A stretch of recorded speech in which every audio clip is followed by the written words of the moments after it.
Hey friends, I'm Whitney with FCF International, and I just wanted to take a moment to encourage you today with something that's been on my heart.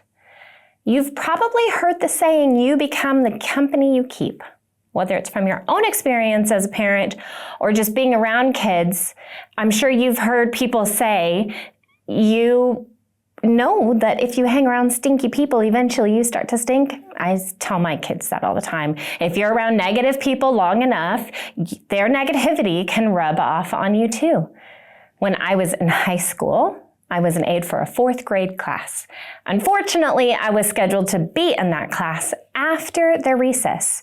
Do you know how bad that room smelled? To this day, it's burned in my memory, and I will identify that smell. It smells like a 4th grader after recess. But here's the thing, it works the other way around too. There's another saying, people may not remember what you said, but they will remember how you made them feel. That's pretty powerful.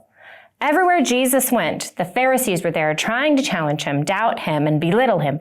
Yet Jesus never let their attitudes define him. He kept his eyes on the Father, doing exactly what God had called him to do. He changed the atmosphere around him regardless of his opposition. In John 12:1, we see a beautiful picture of this. Mary pours an entire bottle of perfume on Jesus while he sat in a room full of people. What happened? She changed the atmosphere. That fragrance filled the room, and it wasn't just the smell of the perfume. It was her humility. It was her servanthood, her surrender. So my question for you today is, how often do you leave someone and they can smell your humility, your love for God? In the Bible, priests were drenched with oil, and it was a specific blend of 5 oils that carried a beautiful, calming aroma. You know that wherever those priests walked, the fragrance lingered.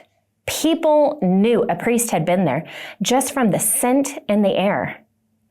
The same is true for us. Philippians 4:18 talks about living our lives as a sweet aroma before God.